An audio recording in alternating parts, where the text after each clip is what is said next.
Army of Darkness is my favorite Evil Dead movie, but it's also the movie that tricked me into thinking I knew what the Evil Dead was. It was my gateway drug into the franchise. Long before I ever watched Evil Dead or Part 2, Army of Darkness seemed to be on HBO every single day when I was a kid, and every time I stumbled across it, I'd stop whatever I was doing to watch it. It had me hook, line, and sinker. Bruce Campbell had this larger-than-life charisma that immediately pulled me in. Ash was cool without ever trying too hard, but dorky enough to identify with. He's the everyman who accidentally achieved greatness and made you think it could happen to you. If the Book of the Dead unleashed Deadites to the world, you'd be prepared and knew exactly how to defeat them thanks to these movies. And every one-liner was something you'd repeat on the playground the next day. The movie did something incredibly smart by opening with a quick recap of the first two films, so even if you've never seen the Evil Dead movies, you never felt lost. Within the first few minutes you knew who Ash was, why he had a chainsaw for an arm, and why he was suddenly standing in the Middle Ages. It made jumping into the third movie incredibly easy. As a kid, I wasn't thinking about genre, filmmaking, or where it fit within the horror landscape. I just knew I was watching something unlike anything I'd ever seen before. And looking back now, I think that's exactly why Army of Darkness became the movie that introduced so many people to the franchise. It's easily the most accessible film of the original trilogy. If your first exposure to Evil Dead is the 1981 OG, there's a good chance you'll be caught off guard. It's grimy, low budget, and hardcore, and very much feels like a group of young college kids throwing every ounce of energy they had into proving they could make a feature-length film. Ironically, the things that could have been viewed as weaknesses became the movie's greatest strengths. The rough edges gave it personality. The limited budget forced Sam Raimi to become inventive. There's a sincerity to Evil Dead that money can't buy. It feels like a labor of love because it was one. And without that movie, there's no franchise. It put Raimi, Bruce Campbell, and the entire creative crew on the map and earned them the opportunity to make the films that followed.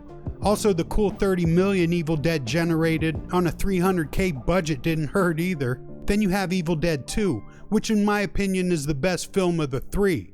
In just about every measurable way. It's funnier than the original without sacrificing the horror. It's scarier than Army of Darkness while being far more technically accomplished than the first film. Bruce Campbell gives a better performance, Raimi directs with more confidence, the pacing is nearly flawless. And somehow it balances horror, comedy, suspense, and slapstick in a way no other movie's ever tried. If someone asked me which Evil Dead film is objectively the greatest, I'd say Evil Dead 2 without much hesitation. I don't even think it's particularly close. Evil Dead 2 is the quintessential Evil Dead experience. It has more focus and a real budget behind it. I've always compared it to a musician who records an incredible demo in their bedroom. The great songs are already there, even with the rough production. You can tell you're listening to something special. Then a record label hears the demo, gets them in a pro studio, gives them money and better equipment, and suddenly those same songs become a platinum-selling album. That's what Evil Dead 2 feels like. Sam Raimi wasn't trying to erase the first one. He was taking everything he learned from making it and refining it into the version he always wanted audiences to see. The result is one of those rare sequels that doesn't just improve on the original, it becomes the definitive version of the filmmaker's vision. Evil Dead 2 gave the studio, the cast, and Sam Raimi the confidence to go even bigger with the third installment, Army of Darkness, and they didn't disappoint. Instead of making another horror sequel, they took everything that worked with Evil Dead 2 and cranked the comedy to 11. Raimi fully embraced his love of Monty Python, slapstick, and fantasy adventure, transforming what became a cabin-in-the-woods horror movie into a medieval comedy with horror elements. It was a bold creative swing, and that willingness to lean into its own absurdity is exactly what gave Army of Darkness its lasting charm. And Army of Darkness wasn't a runaway blockbuster hit when it was in theaters, but it earned back double its budget, which is never bad news for a studio, but its real success came after its theatrical run. Once it found its way onto VHS and HBO and Showtime, Army of Darkness reached an entirely new audience. People who never heard of Evil Dead suddenly discovered Ash Williams while channel surfing, and that's when the film truly took a life of its own. It built a cult following and helped push Evil Dead into the mainstream, and it introduced an entirely new generation to the franchise, especially kids. What kid didn't love Army of Darkness in the early 90s? It's tailor-made for them, but it's still hardcore enough to satisfy the horror fans. And because of that success, Evil Dead movies are still coming out 40 plus years after the original, and people are still showing up to see them. Hell, there's a new one that just came out this year. Evil Dead's popularity has only grown larger as the years have gone by. Shit, I even went to the Evil Dead musical, and they handed me a rain poncho before the show in case I got drenched in fake blood from the stage. That's the kind of franchise Evil Dead has become. What started as a scrappy indie horror movie made by a group of friends with more ambition than money has grown into a genuine cultural institution. Evil Dead's the little engine that could. It launched the careers of Sam Raimi and Bruce Campbell, and both have managed to stay relevant for more than 4 decades. Raimi went from knocking on doors and scraping together money to make his first film to directing the Spider-Man trilogy, which has grossed $3 billion worldwide. Long gone are the days of passing the hat and begging investors to believe in the Evil Dead. Bruce Campbell's become one of the most beloved cult icons in cinema, turning Ash Williams into one of horror's most recognizable characters. It's a proven entity, but that's also what got me thinking. The more I revisit all 3 films, the more I realize the very qualities that make Army of Darkness so universally appealing are the same qualities that separate it from the rest of the trilogy. The original Evil Dead wants to trap you inside of a nightmare, Evil Dead 2 wants to make you laugh while you're trapped, and Army of Darkness barely wants to trap you at all. Instead, it wants to send you on an adventure. That's the realization that completely changed the way I looked at Army of Darkness. For years I saw it as the natural evolution of the series. It carries the Evil Dead name, the Necronomicon, the Deadites, Ash, yet it no longer feels like horror. Instead, it's a comedy/medieval fantasy, with horror as a flavor rather than the foundation. That's why I think Army of Darkness is most people's favorite Evil Dead movie, but the least Evil Dead movie in the trilogy. And that's not a criticism, it's one of the most entertaining horror-adjacent films ever made. Bruce Campbell gives the defining performance of his career, and Sam Raimi directs it with the same creativity that made the first 2 classics. But somewhere between Evil Dead 2 and Army of Darkness, Raimi stopped making horror his priority. The goal was no longer to frighten the audience, but to make them laugh and enjoy the spectacle. That shift changes the identity of the series more than the medieval setting ever could. What made Evil Dead so distinctive was its atmosphere. It's about ordinary people trapped and isolated in the woods, and Raimi's camera became part of the horror, like the camera was a character of its own. Those famous tracking shots racing through the woods made the evil feel omnipresent, as though the forest itself was alive.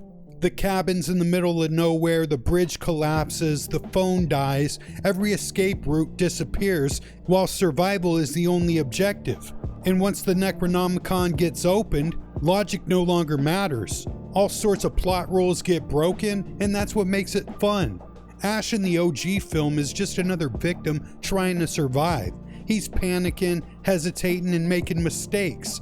Evil Dead was basically an endurance test, and that's exactly what Ash goes through. He just survives it because he simply refuses to die. By the end, he's just the last one standing. And he's relatable because he's an everyday jabroni who gets shown his own greatness out of pure survival. He's like a dog backed into a corner, nipping at whatever comes his way. He cockroach maxes his way out of the cabin and into medieval times. Then Army of Darkness begins, and everything changes.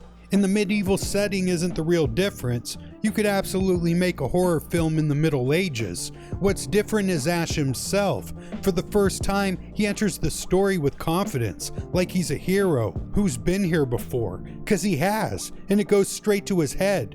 Give a loser who never had anything a little bit of glory and he doesn't know how to handle it. Look at Conor McGregor. He was on welfare living in the hood, but after he knocked out a few guys, he's a billionaire who never had the training to be rich and famous, and now he's getting arrested every week for some sort of mischief. Ash acts like the smartest man in the room with a chainsaw hand and a 10-foot dick. And he has a way of talking himself into trouble with his oversized ego, but he fights his way back out with his swagger, sarcasm, and boomstick. It's the version of Ash that became a pop culture icon. But it also changes the horror from the original 2 movies, because once the hero stops fearing the Evil Dead, the audience does too. The Deadites are still grotesque, but they're no longer as scary as they used to be. They're still obstacles, but they're less threatening than they were. And it's like Army of Darkness is a vehicle to show how badass Ash is, rather than how scary the Evil Dead is. It's like the dynamics completely shifted. And at the time Evil Dead 1 came out, nothing like that had ever been done before, where you try to make a genuinely frightening and disturbing movie, but also make a comedy. So you gotta credit Sam Raimi and Bruce Campbell for that one. And Army of Darkness is basically the end result and the full realization of their dream that they had with the initial film. And with each movie, they decided to push it a little further and a little further, until eventually they just jumped in with all 4 feet and went fully into the comedy. And that's the key difference that separates Army of Darkness than the initial 2 Evil Deads. It goes for a completely different emotional response. Instead of making you afraid of what's around the corner, it wants you to laugh at Ash's arrogance, his obnoxiousness, and enjoy the spectacle. And that's why I think Army of Darkness is the least Evil Dead in the trilogy. And what's fascinating and very unusual is Army of Darkness never feels like it's betraying the Evil Dead. Usually that's what happens when a franchise changes genres this dramatically. Fans reject it because it no longer resembles what they fell in love with. That never happened here. If anything, Army of Darkness became one of its most beloved in the series. And that's because Sam Raimi understood that the audiences weren't just attached to the horror, they were attached to his filmmaking style. Because both Raimi and Bruce Campbell stayed true to what brought them to the dance. The movie still had Sam Raimi's unmistakable personality. The ingredients were familiar, even if the recipe had changed. In actuality, this movie should be called Evil Dead 3. They made a conscious decision to call it Army of Darkness.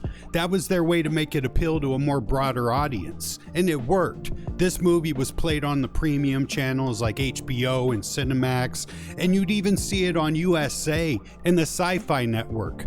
Albeit a very edited down made-for-TV version, but this movie was pretty inescapable throughout the 90s and 2000s. And in a way, this was Sam Raimi's way of selling out a little bit, even though he still kept it hood and for the streets. But by then he'd already done movies like Darkman, which was a commercial flop, but I remember when that movie came out and they pushed it to the moon. I didn't know it was a flop because I saw that shit a million times, and I just assumed it was another blockbuster. But the mainstream success of Army of Darkness was able to help both Bruce Campbell and Sam Raimi in their careers. Bruce Campbell went on to do Briscoe County Jr., which was a big hit in the mid-90s. It was a daytime Western cowboy show. That shit was on every day when I was a kid.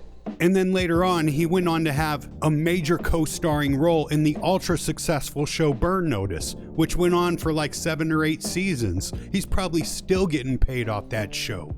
And Sam Raimi, of course, he had a hell of a career. Directed mega hits like The Quick and the Dead, the Spider-Man trilogy. He's cashed the fuck out. And that all started with this strategic choice to make Evil Dead 3 have more mainstream appeal, and they got their foot in the door to take on more serious roles in Hollywood, so it all worked out. But on the same token, they had to take some of the greatest elements that made the first 2 Evil Dead movies, as extreme as they were, and tone it down a little bit and make it more digestible for the broader audience. And that's why Army of Darkness is the least Evil Dead movie in the trilogy, but still my favorite movie in the trilogy, because at the end of the day, it's still an incredible movie, and it's a movie that you can play for everyone. You might turn newbies off immediately with Evil Dead 1 and 2, but Army of Darkness is a movie that everyone can enjoy. because its foundation is in humor and it has horror elements to still keep the Evil Dead lore going. And I'm very happy to say, even 30, 40 years later from the original Evil Dead, they're still dropping Evil Deads, and I just saw Evil Dead Burn yesterday. And let me tell you, that movie was the most Evil Dead movie out of all of them. And I'm gonna do a video on that one next, because I thought that movie was incredible. And they took a lot of the same things that made Evil Dead 2 a complete masterpiece and utilized them in this movie. And there's a lot of meat on that bone, so I can't wait to talk about it. And what I think is really cool with the Evil Dead story, you can use it on just about anyone. You don't necessarily need Ash, because it's a story that can happen to anyone. So as the years go by, it's like new generations are being haunted by the Evil Dead. And it completely works. It's one of those few reboot, remake, sequel, whatever the hell you want to call it, that you can utilize in just about any setting. So I foresee them getting paid off the Evil Dead for the next 200 years. And why not? Because Sam Raimi and Bruce Campbell are the executive producers, so they're still getting paid. So why not support these new Evil Dead movies? It's all going back to the guys that started it.